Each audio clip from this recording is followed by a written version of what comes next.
Reçois toute la gloire, reçois l'honneur, Père. Reçois la magnificence, le Dieu de toute éternité. L'alpha et l'oméga, le lion de Juda, le prince de vie, celui qui est assis au ciel, la terre, le marchepied, celui qui remplit les cieux des cieux, celui qui règne à jamais pour toujours. Tu n'as pas été choisi, mais tu existes par toi-même, le Dieu qui est tout suffisant. Je bénis ton nom, nous nous inclinons devant ton trône de grâce ce matin, parce que tu es le véritable. Oui, pour nous, Père, il t'a plu de te révéler à nous et tu ne cesses de te révéler chaque jour à chacun de nous. Nous sommes très heureux, Papa Père, pour tes bienfaits, pour ton amour. Nous sommes très heureux, Père Tout-Puissant, pour ta grâce. Merci, éternel Dieu, pour ce jour exceptionnel.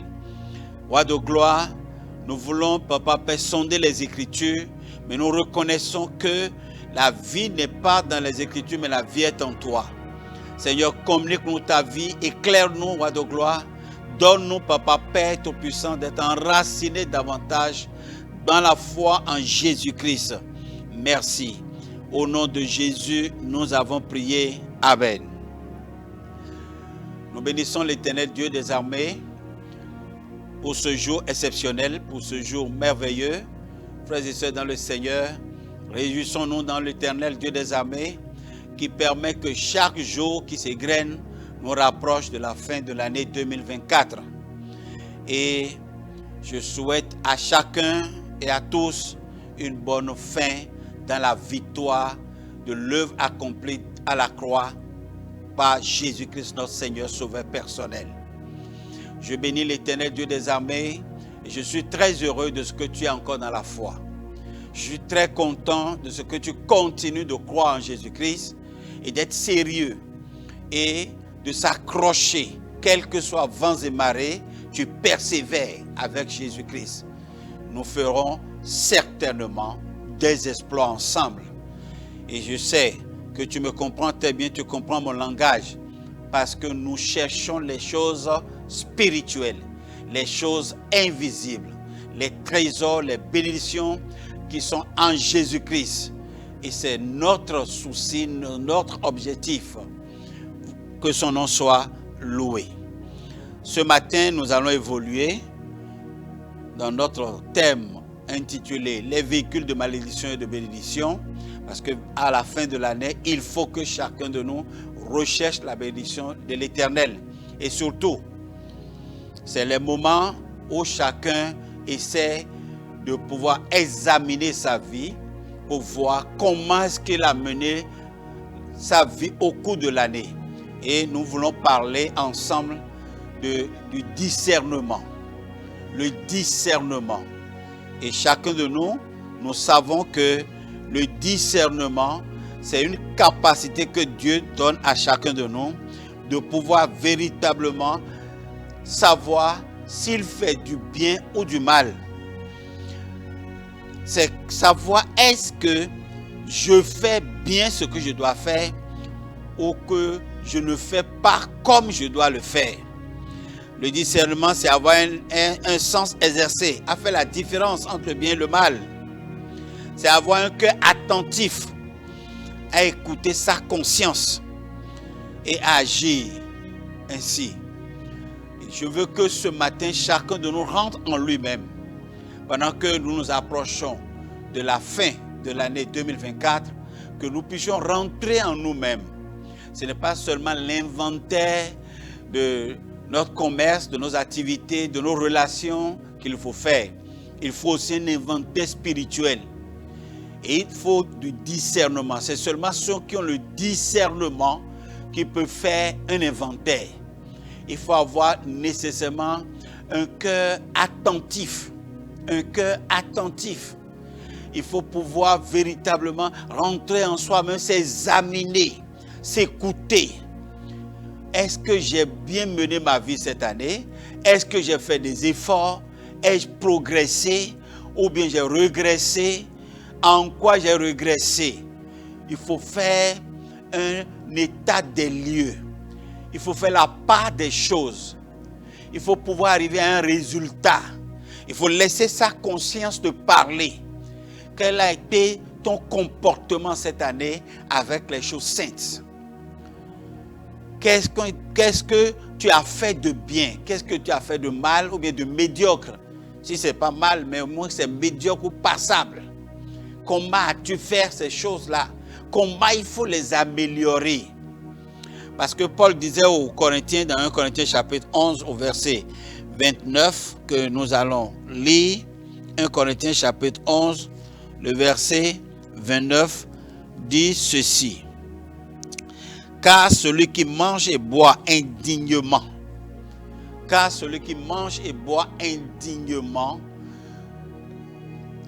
sans discerner le corps du Seigneur, mange et boit un jugement contre lui-même.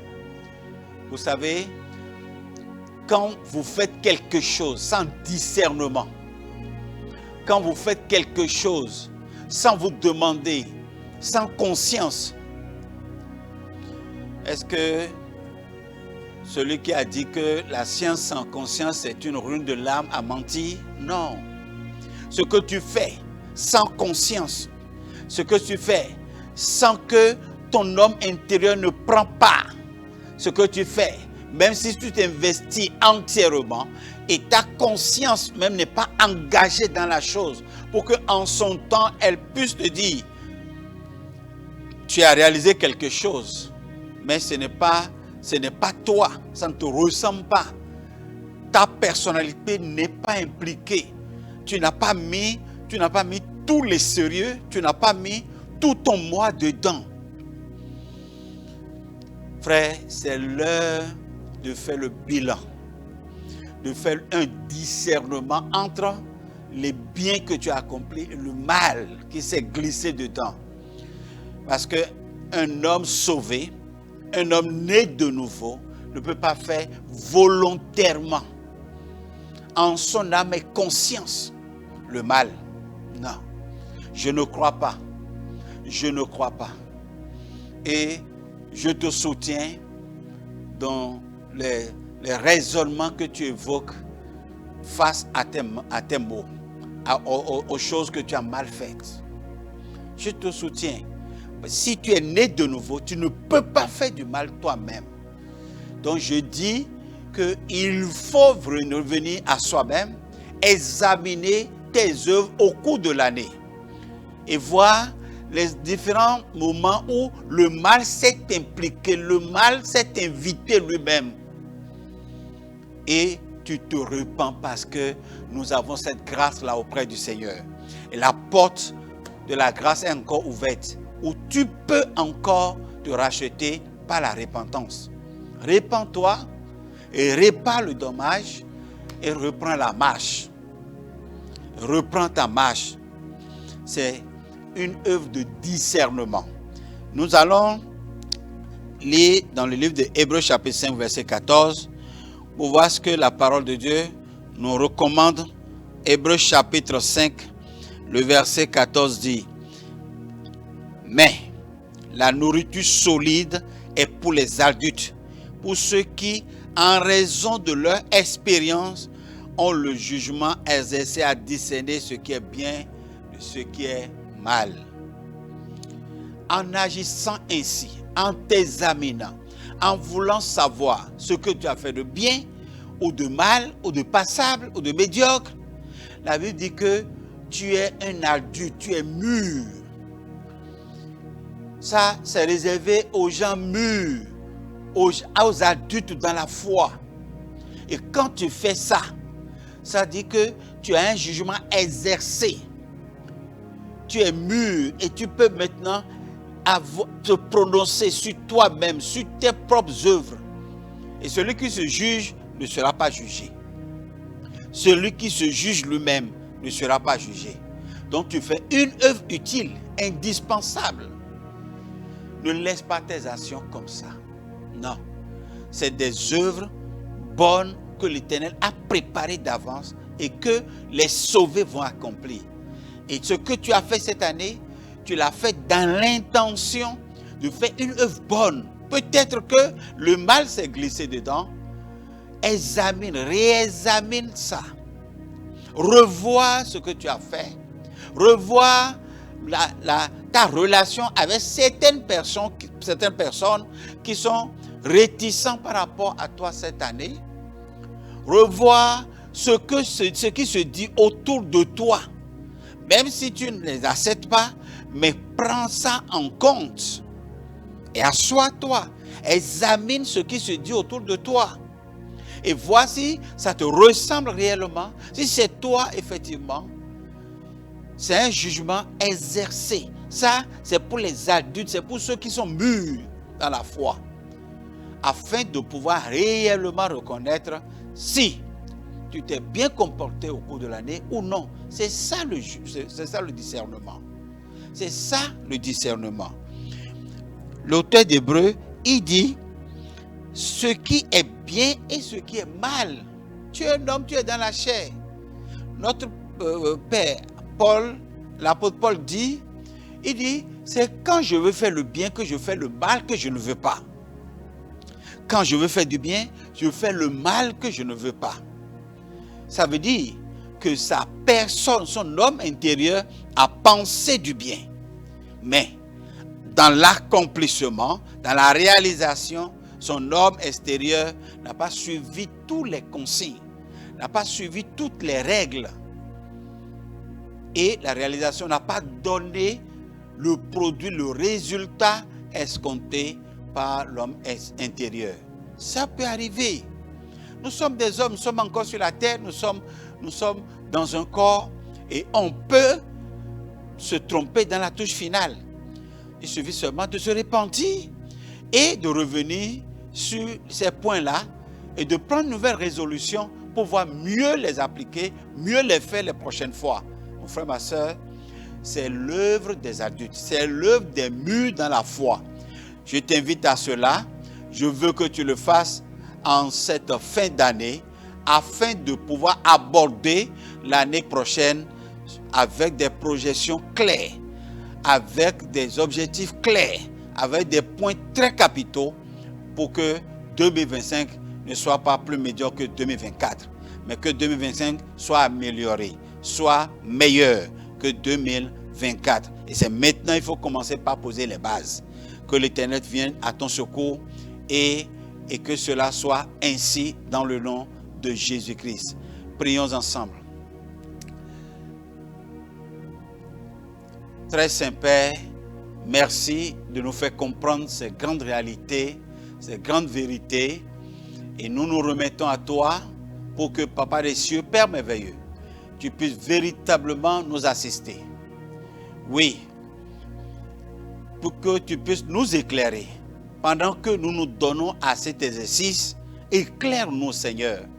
Pendant que les uns et les autres seront devant toi pour te demander, Seigneur, de les orienter, de leur parler, de leur conseiller, nous te prions, Seigneur, de pouvoir véritablement éclairer les uns les autres, à discerner réellement le bien du mal effectué au cours de cette année, pour que nous puissions nous améliorer, roi de gloire, par ton concours, l'année qui s'annonce. Nous ne voulons pas, Papa Père, demeurer le même. Chaque année, nous grandissons dans le corps. Chaque année, nous devenons adultes dans le corps. Et nous voulons également que l'homme intérieur, chaque année, croît également, grandit également. Chaque année, l'homme intérieur change de dimension, commence par raisonner correctement, avoir le sens de discernement, un sens exercé à savoir le bien du mal, Papa Père, pour mieux se comporter. Nous comptons sur vous, Seigneur Père Tout-Puissant, pour nous permettre, Roi de gloire, de réussir cet exercice. Nous comptons sur toi, Éternel Père, Roi de gloire, pour que cela soit véritablement, Père, oui, quelque chose de réel dans notre vie. Nous comptons sur toi pour le faire et le réussir. Merci, Seigneur, pour ton soutien. Merci pour ce que tu fais déjà pour chacun les uns les autres. Reçois la gloire dans le beau et précieux nom de Jésus, j'ai prié. Amen.